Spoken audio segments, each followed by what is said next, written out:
C'est Dieu qui devrait te garder toujours près de lui, parce qu'il est tout pour nous, Jésus. Oui, Jésus, tu es tout pour moi. Sans toi, je ne serais rien. Sans toi, je ne serais rien. Sans toi, je ne pouvais pas être ce que je suis aujourd'hui. C'est pourquoi je reconnais que tu es tout pour moi. Attire-moi, toi.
accéder à ta vérité ce matin.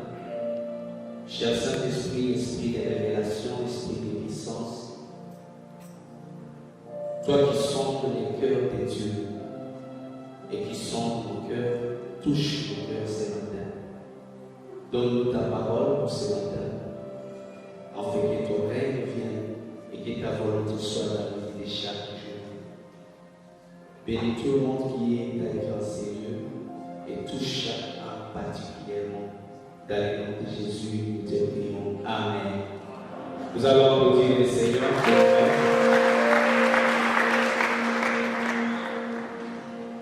Nous bénissons Dieu pour ce matin qui nous a donné par sa grâce et nous remercions l'Éternel pour l'opportunité qu'il nous donne afin de partager de sa part ce matin. Également, nous remercions les consistoires pour la confiance. Ce n'est pas tout le monde qui doit laisser la chair, c'est une confiance de son papa et toute l'équipe. Ce matin, nous voulons apprendre de la part du Seigneur sur les dames intitulées les impératifs d'une vie chrétienne réussie. Les impératifs d'une vie chrétienne réussie. À d'autres termes, les choses à respecter ou les choses à connaître, les choses à croire, les choses à vivre pour que votre vie chrétienne puisse réussir.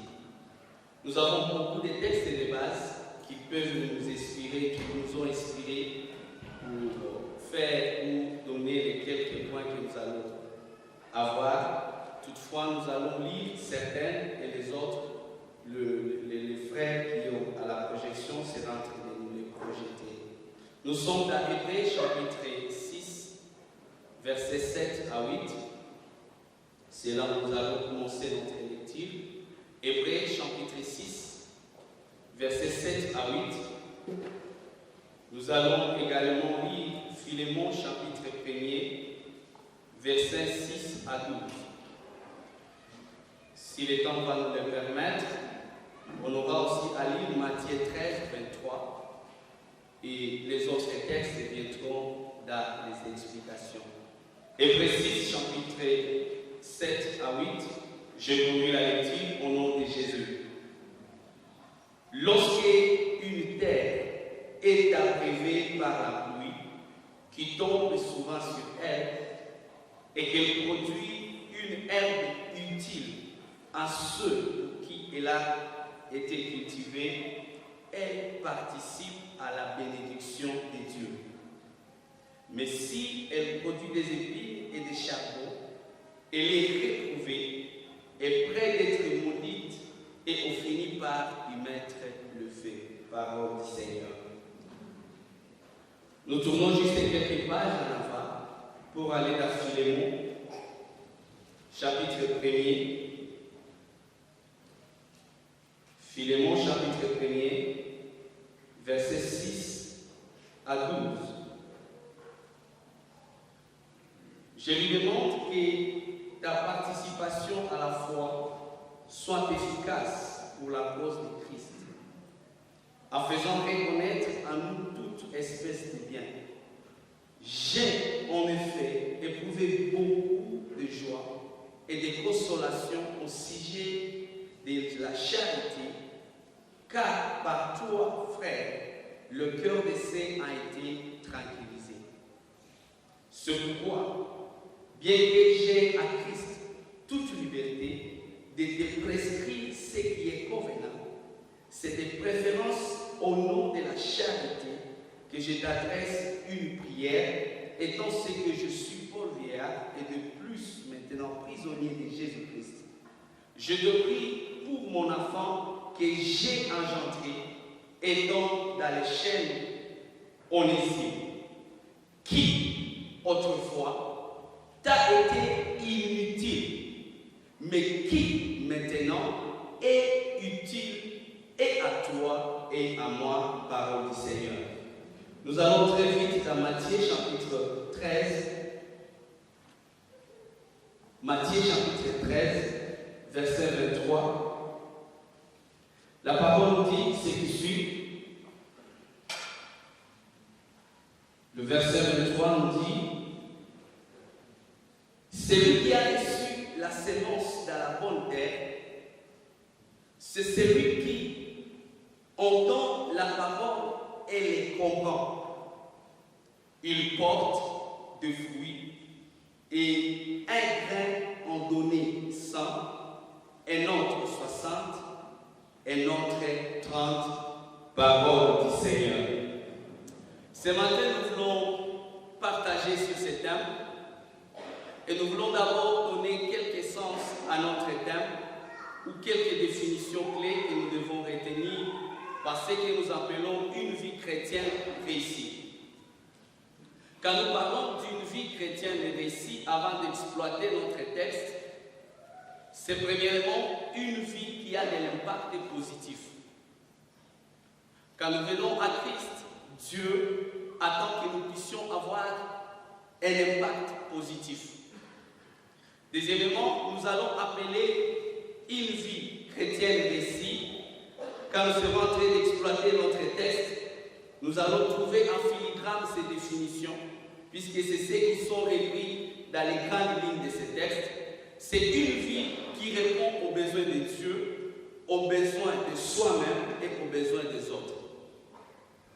Ta vie chrétienne doit répondre aux besoins de Dieu, aux besoins de toi-même et aux besoins des autres. Une vie chrétienne réussie, c'est une vie qui est rendable, une vie qui produit des fruits.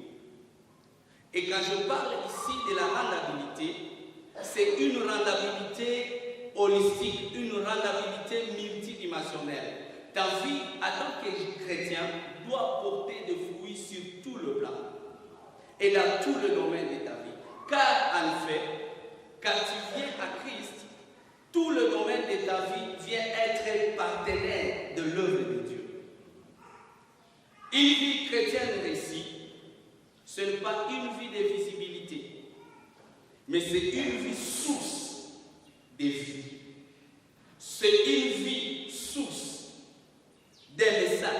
C'est une vie source des dons pour les autres. C'est une vie qui peut transformer la vie des autres, et ça que tu parles. La Bible dit, au-delà de lire la parole de Dieu, au-delà d'être chrétien, au-delà de tout ce que nous pouvons faire, le faire parle mieux que les livres. Et la vie chrétienne réussie, c'est une vie que nous traduisons à pratique. Une vie que nous entendons la parole de Dieu dans ce bouquin et nous la mettons à nous et nous commençons à marcher et les gens peuvent lire la parole de Dieu à nous. Une vie chrétienne réussie, c'est une vie qui participe à l'épanouissement du royaume de Dieu.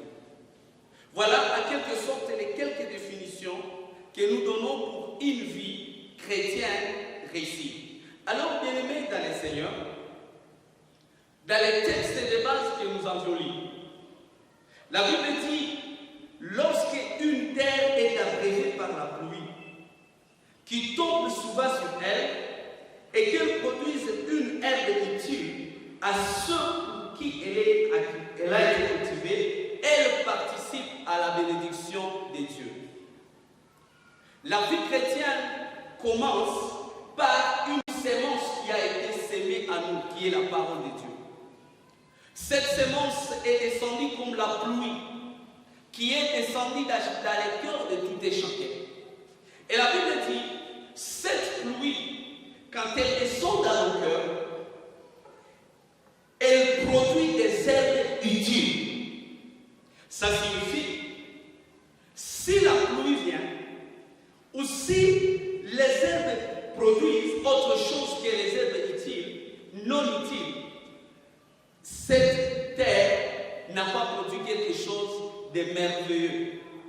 Pourquoi? L'objectif de la pluie à descendre sur la terre, c'était de lui donner la fertilité et la capacité de produire l'utilité, la capacité de distiller son sens.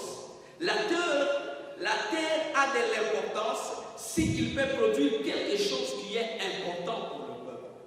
Et le verset suivant dit, mais si elle produit des épines et des charbons,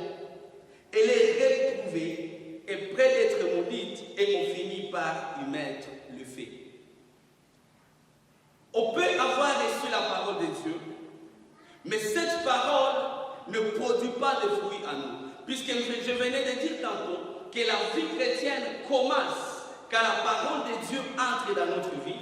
Et cette parole de Dieu nous amène à changer notre vie, à être nés de nouveau. Nous comprenons la parole de Dieu et nous changeons de direction pour suivre Christ.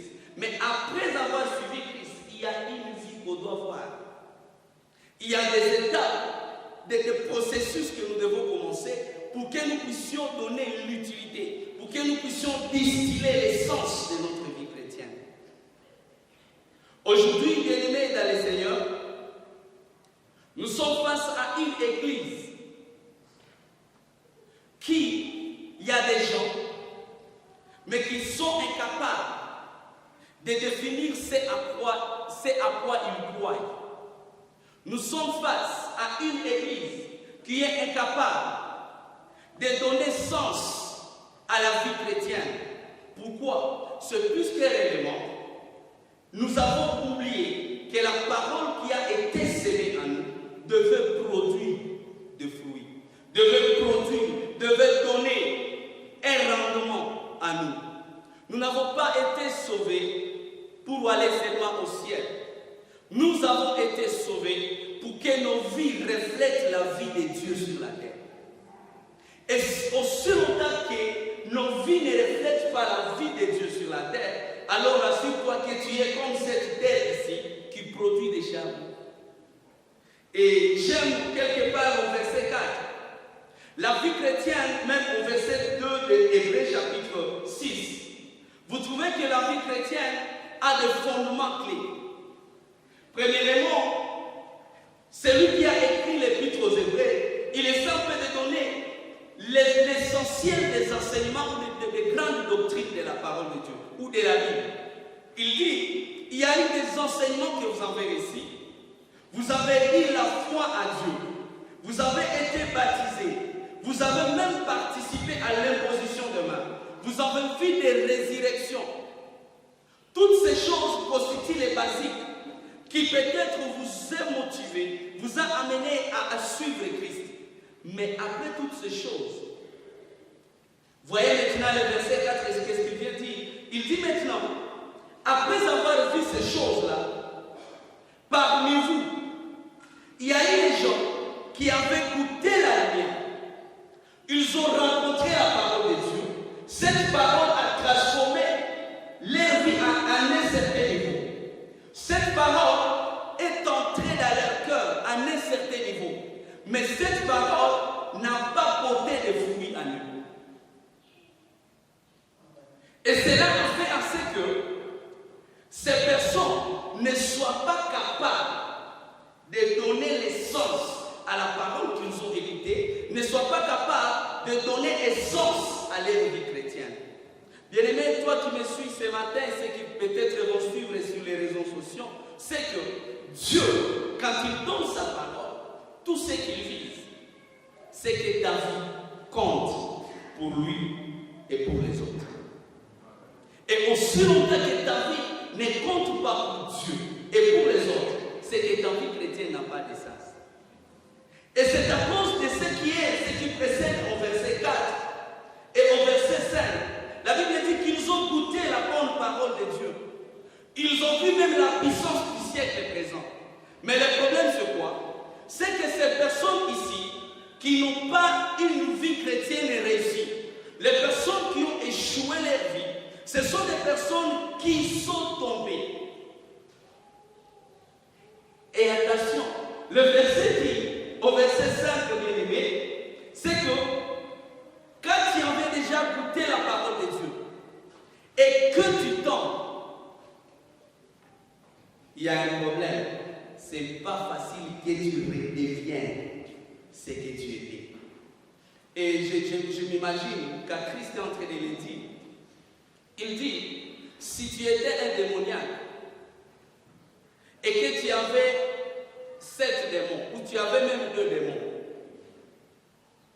quand tu avais reçu la parole de Dieu, quand tu étais né de nouveau, cette parole t'a délivré, puisque la parole de Dieu a une puissance qui délivre.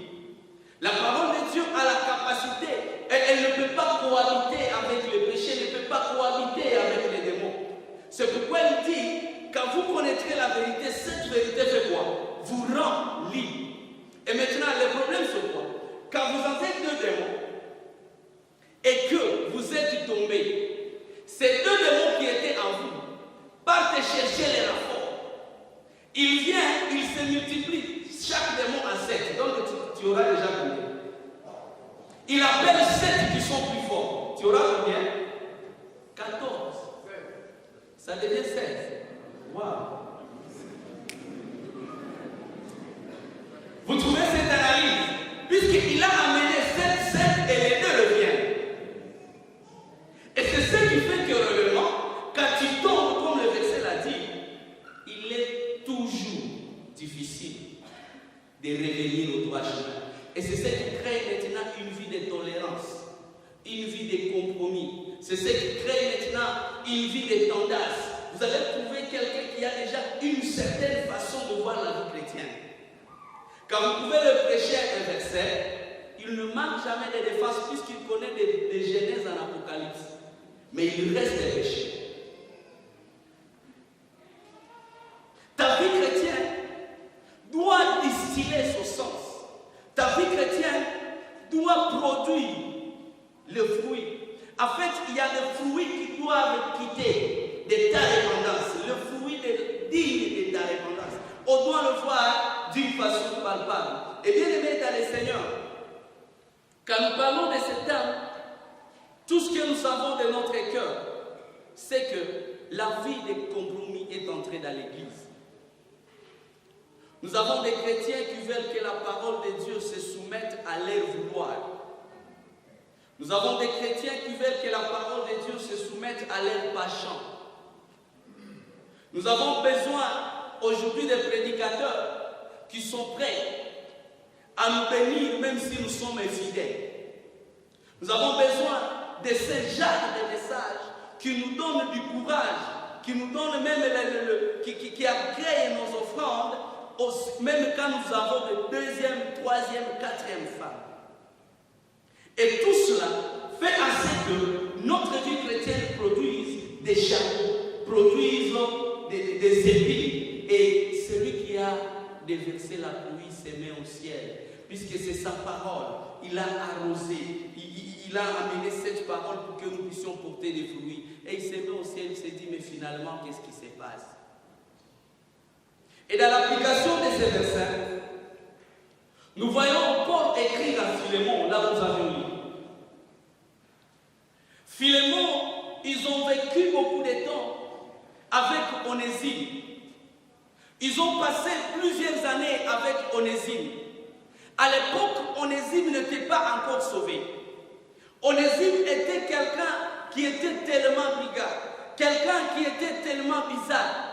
Il a fait tellement de tort à Philémon. Et comme pour donner sens à ce que Philémon a reçu, Paul les rappelle. Il dit, la parole que tu as reçue, Philémon, doit distiller son sens en produisant les fruits. Bien sûr, Onésime, avant son salut, il était inutile. Onésime a été tellement inutile. Il t'a commis beaucoup de torts. Paul ici les rappelle que Dieu est amour. Amen. Dieu est amour. Tu as reçu la parole, tu as compris que Dieu est amour. Cette parole doit produire. Cette parole doit distiller son sens à toi. Par la charité, je t'ai prie de le recevoir. Paul est en train d'enseigner quelque chose à Philémon. Il veut lui dire, toutes les théories que tu as eues sur l'amour, toutes les théories, toute la parole sainte que tu as à avoir sur le pardon, il est temps de le mettre en pratique. Amen. Une vie chrétienne réussie, c'est une vie qui quitte les lettres mortes et qui devient une vie pratique. Philémon devait faire le choix de se dire, oui, je reçois Onésime, soit je le refuse. Et ce choix devait montrer deux choses. Ça devait montrer si réellement Philémon avait compris la parole de Dieu et avait accepté de le mettre en pratique. Vous savez, il est facile, je l'ai dit au premier service, c'est qu'il est facile de dire que pardonner 70 fois 7 fois, c'est facile, n'est-ce pas? Mais il est difficile de pardonner cette fille qui couche avec ton mari et tu la connais. Et quand elle vient te dire, maman, comprenez, je sors avec ton mari. C'est là où réellement on a besoin de voir ta vie chrétienne. Il est facile de dire que tu as un amour sincère. Quand tu n'as pas encore entré en profondeur de ce que l'amour est. Quand nous lisons dans 1 Corinthiens chapitre 13, la Bible nous donne en filigrane ce que l'amour est, ce que la charité est. Bien-aimés dans le Seigneur, tous nous avons été créés à l'image de Dieu. Vrai ou faux? Et la Bible dit dans 1 Jean chapitre 4 que Dieu est amour. Ça signifie, moi et toi aussi nous sommes amour comme qui? Alors, allons-y dans 1 Corinthiens chapitre 3 et 4. Je voulais te donner juste un exercice de ce que Paul est en train de demander à Philémon. De faire. 1 Corinthiens chapitre 13, nous trouvons à filigrane verset 4. Et quand je distribuerai tout le bien pour la nourriture de pauvres, car je livrerai même mon corps pour être brûlé, si je n'ai pas l'amour, là où on écrit la charité, ça ne me sert à rien. Alors si, maintenant je te donne l'exercice. Partout où tu trouves l'amour, nous lisons tous à haute voix, mais tu remplaces par ton nom. Dieu est amour. J'ai été créé à l'image de Dieu. Ça signifie que moi aussi je dois être amour comme qui? Amen. C'est ce qu'on est en train de dire à Philémon ici. Allons-y. Maintenant nous lisons, toi tu mets ton nom, et au fur et à mesure que tu lis, tu seras en train de dévaler si c'est vrai. Nous avons une 3, Élie et passion.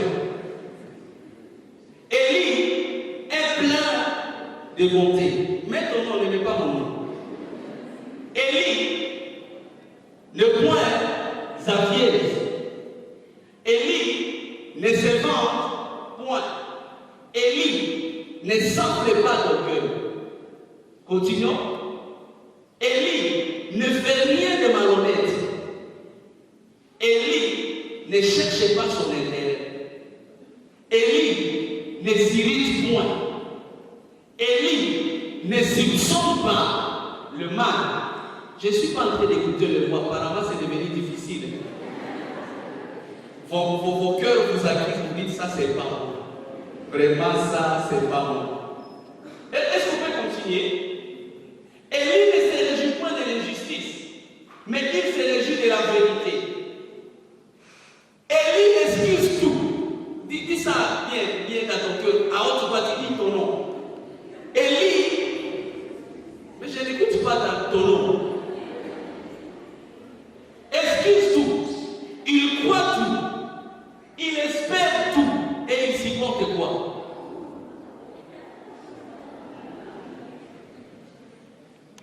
C'est ce que Paul est en train de demander à Philémon.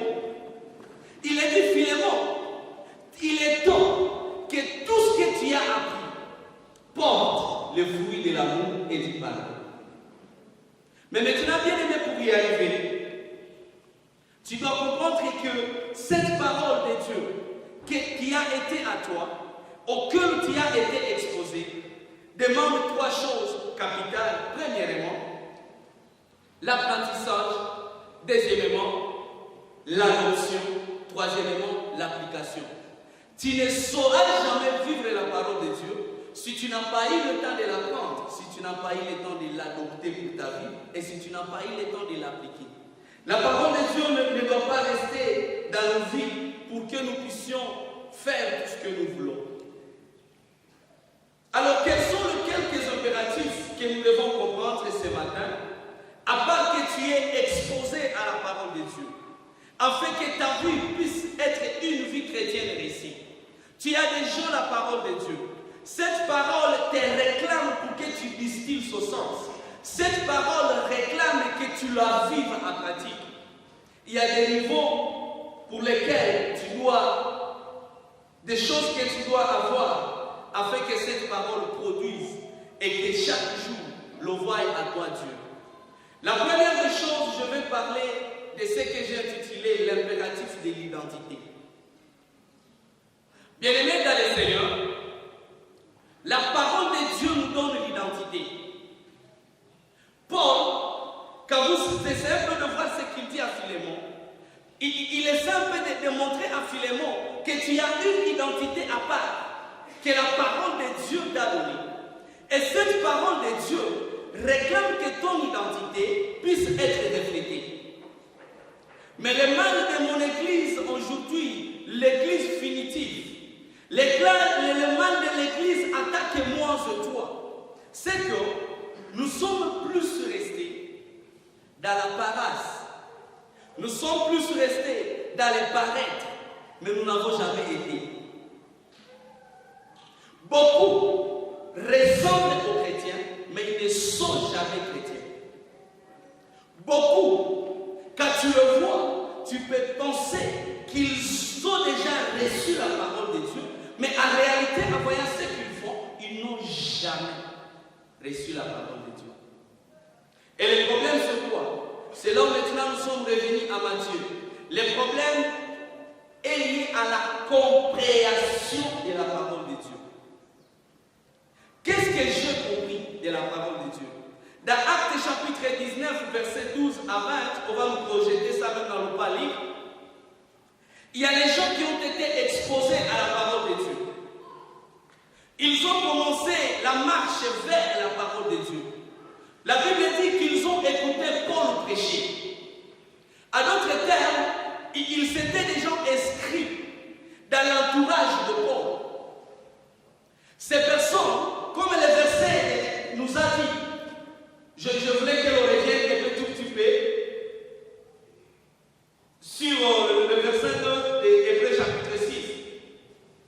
Ces gens-là ont été participants de la foi à Dieu.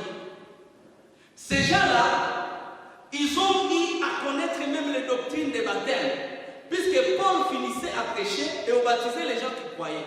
Ces gens-là, ils ont vu comment Paul imposait les rites. C'est ce que nous trouvons à Philippe. Ils ont vu même les malades guéris. Ils ont écouté la parole et ils se sont dit, nous aussi, nous pouvons imiter Paul. Bien aimé, je voulais déjà te dire que Dieu ne travaille pas par les imitations. J'ai dit le matin qu'il est honteux qu'aujourd'hui l'Église est remplie de suiveurs de Christ sans jamais suivre Christ. Il y a les gens qui sont derrière les gens qui suivent Christ, mais eux-mêmes ne suivent pas Christ. Ces gens ici suivaient Paul, mais eux n'avaient jamais suivi Christ. Ils ont écouté toutes ces choses. Ils ont vu toutes ces choses. Mais voyez maintenant la suite au verset 11 et 20, c'est là où nous étions bien aimés, en Actes chapitre 19, 11 et 20. La Bible dit, quand ils ont vu tout ce que nous venons de voir en filigrane dans Hébreux chapitre 6, ils se sont dit, cette fois-ci, nous venons de connaître la formule que Paul utilise pour chasser les démons. Cette fois-ci, nous connaissons la formule qu'il utilise pour guérir les malades. La réalité, c'était quoi? Paul était tellement puissant qu'on pouvait seulement le faire toucher une linge. Et on amène la linge, c'est ce que les versets disent, vous allez lire ça à l'écran.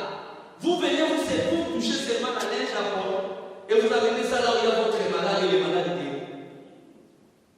Vous amenez la linge là, vous touchez celui qui est mort, et il est ressuscité. Celui qui a des esprits impies, les esprits sortent. Et à un moment donné, ils sont passés à une dimension très supérieure. Qu'est-ce qui se passe?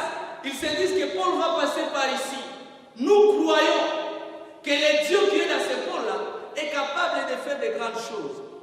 Nous allons étaler nos malades. Si seulement nombre de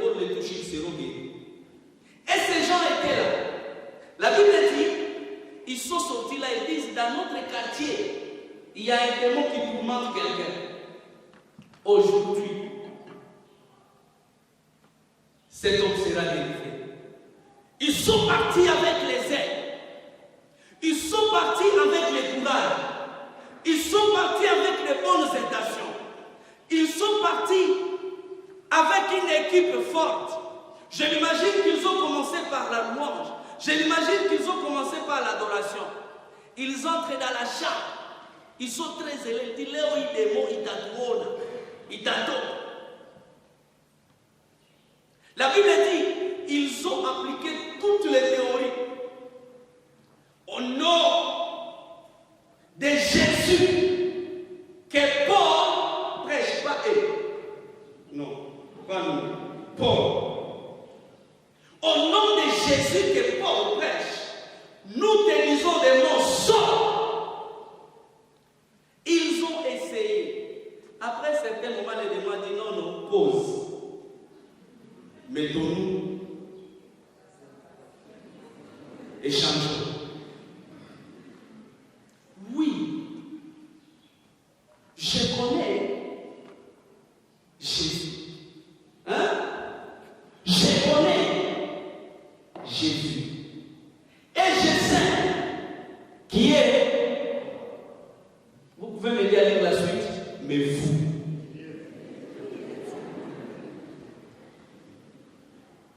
Bien-aimés, ce ne sont pas nos bonnes intentions ou nos motivations qui donnent sens à notre service à Dieu. Mais c'est notre identité à Dieu qui donne sens à notre service. Nous pouvons être en train de faire des choses alors qu'aux yeux de Dieu, nous ne faisons rien. Et attention, être ridiculisé par un démon alors que vous êtes intercesseur, c'est la chose la plus mauvaise de l'intercession. Et la Bible me dit, après que les démons l'aient demandé, et qu'ils soient incapables de parler de leur vraie identité, les démons disent, ok, comme vous ne savez pas ce que vous êtes, je vais vous apprendre ce que vous êtes. Les démons ont commencé par déchirer les habits. Et puis, la suite, il les a chassés, les intercesseurs qui fuient. Le problème, c'est quoi? C'est qu'ils ont été exposés à la lumière de la parole, mais ils ont décidé de ne pas produire.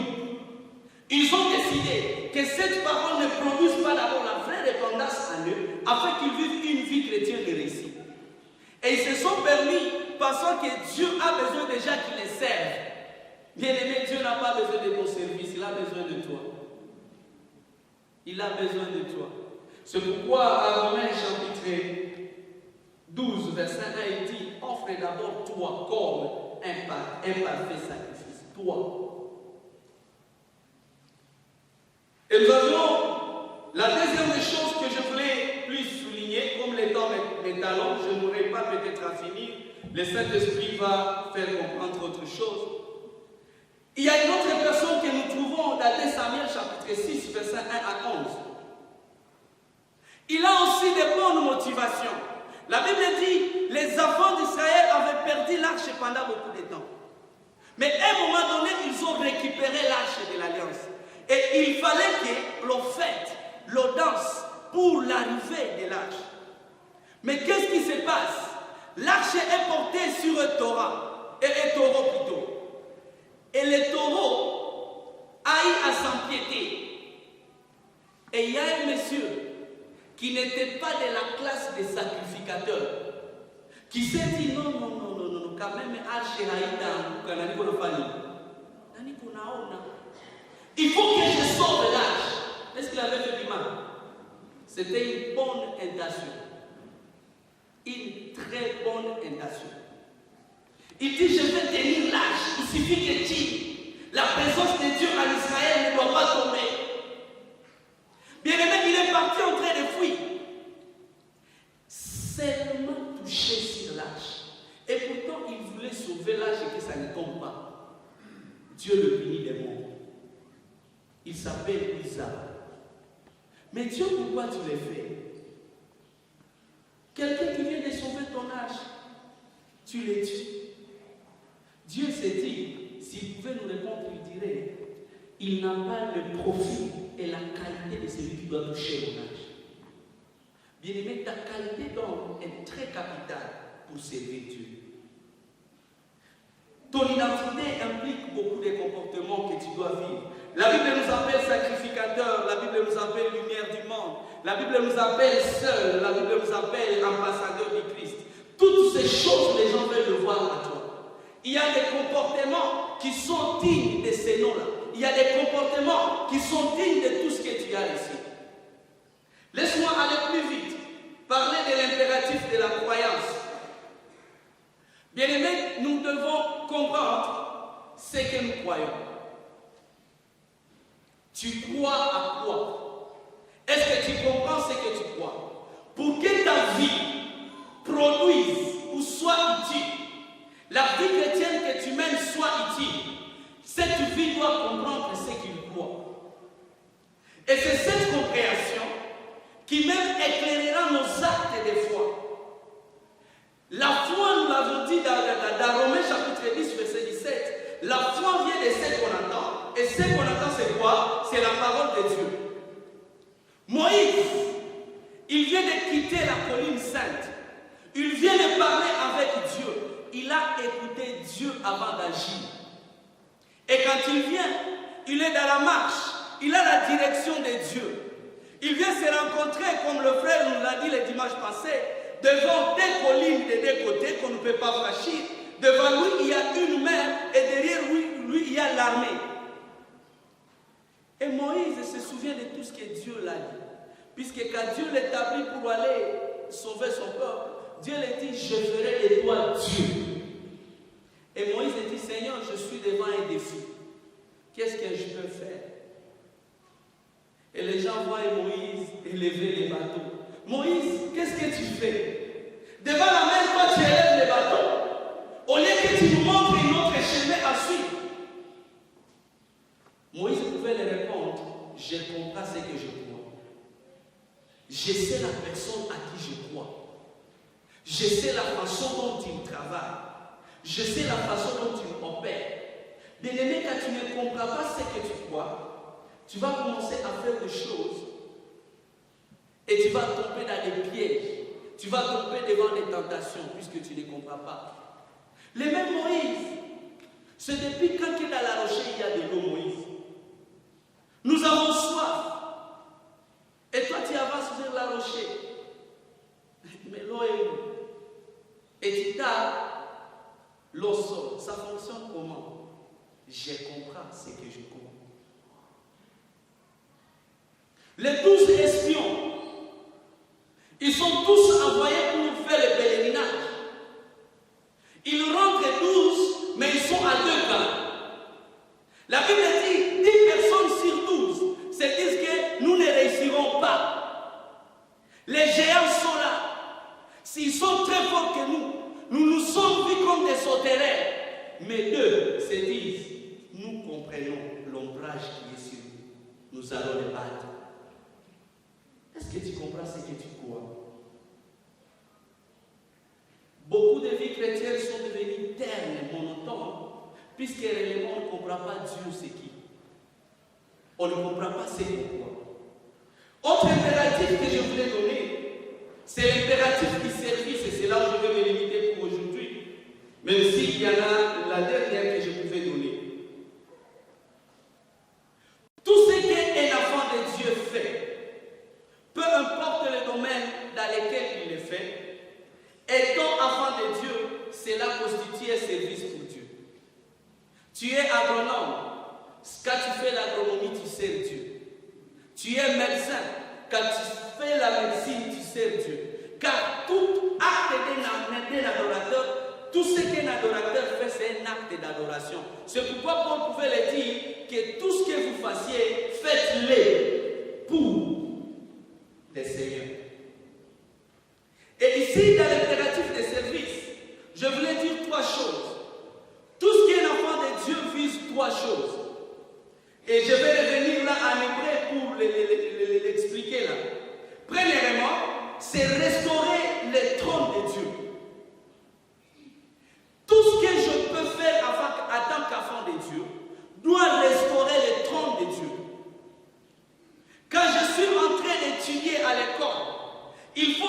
réussisse pour que l'on sache que Dieu est Dieu. Quand je suis en train de faire la peinture, il faut que je fasse la peinture avec beaucoup de finesse, afin que quand on sera en train de dire qu'est-ce qui t'a permis de le faire, tu dis Dieu est Dieu.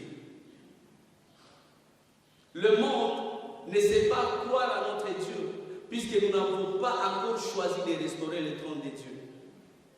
Deuxièmement, tout ce qu'un enfant de Dieu fait, c'est pour sanctifier le nom de Jésus. Pose-toi la question toujours, quand tu veux faire quelque chose, est-ce que Jésus sera sanctifié? Est-ce que le nom de Jésus ne sera pas injurié? Est-ce que le nom de Jésus ne sera pas mis à cause?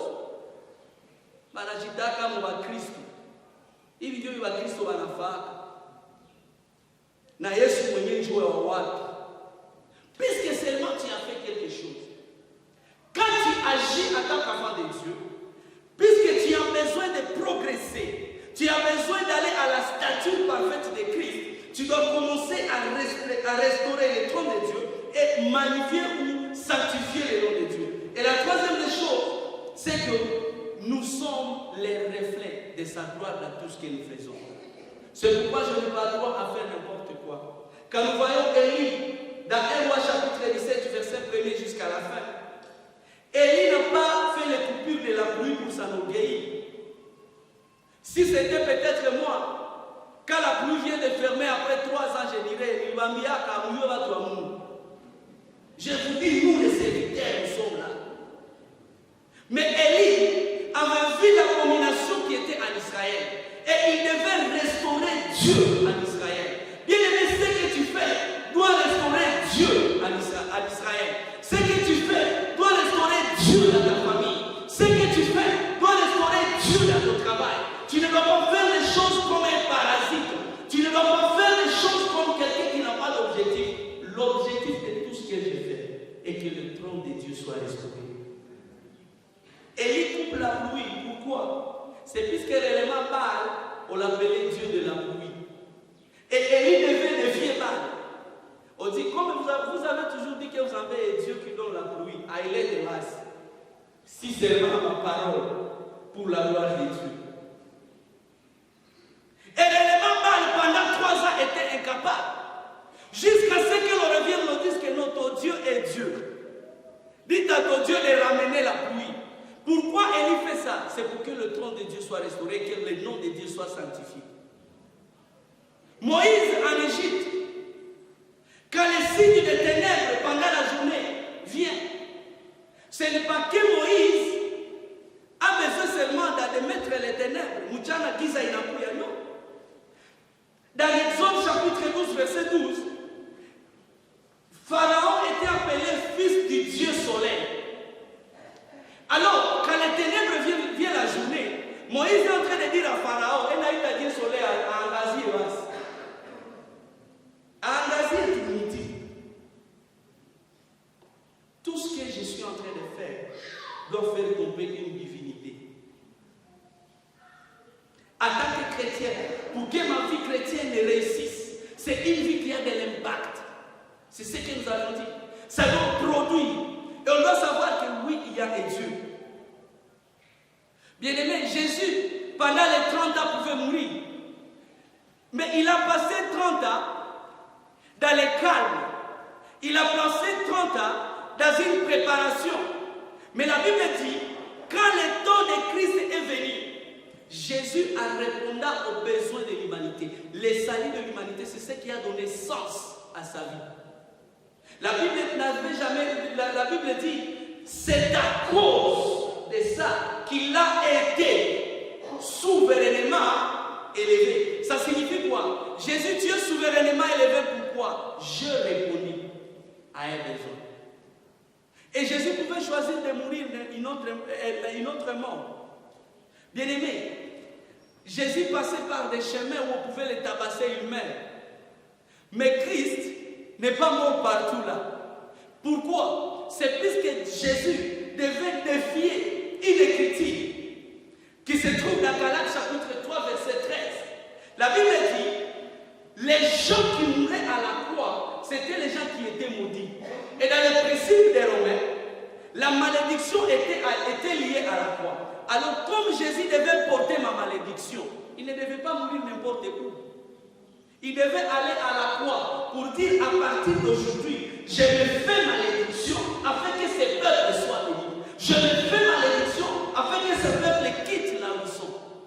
Et pour le prouver, ils l'ont fait vêtir la première des choses que Dieu a dit dans Genèse, comme preuve de la malédiction de la terre. Au lieu de fabriquer une autre couronne, ils ont cherché les épines. Ils ont dit, il est le roi, mais quand même avec une couronne des épines. Ça signifie quoi? Christ décide d'aller à la croix pour défier la malédiction. Qu'est-ce que tu es en train de faire? Est-ce que ça restaure le trône de Dieu? Est-ce que ça sanctifie le nom de Jésus? Est-ce que ça donne gloire à Dieu? Bien-aimé, dis-toi toujours, si tu es une terre qui a été abreuvée par l'eau, et que réellement l'eau est tombée à toi, et que tu ne produis pas des herbes utiles, tu ne produis pas le fruit digne de ta vie chrétienne, rassure-toi qu'au ciel, Dieu s'aimait et regrette. Et se dit, celui-ci fait quoi? Mais pour que tu puisses y arriver, tu as besoin de la dernière dotation, qui est le Saint-Esprit. Le Saint-Esprit, c'est notre capacité d'extension là où nous sommes limités. La Bible le dit dans Zacharie chapitre 4, versets 6 à 7, que ce n'est ni par la force, ni par la puissance, ce n'est ni par vos relations, ce n'est ni par votre argent, mais c'est par mon esprit. La vie chrétienne ne se vit pas par nos moyens physiques. La vie chrétienne ne se vit pas par notre intelligence. La vie chrétienne ne se vit pas par nos capacités. Mais la vie chrétienne est capable de réussir puisque le Saint-Esprit nous rend capable. Ce matin, je ne sais pas qu'est-ce que tu as compris, mais je voulais que tu te tiennes debout, nous voulons prier. Et tu vas prier pour trois choses. Tu vas dire à Dieu, je t'ai écouté. J'ai reçu ta parole.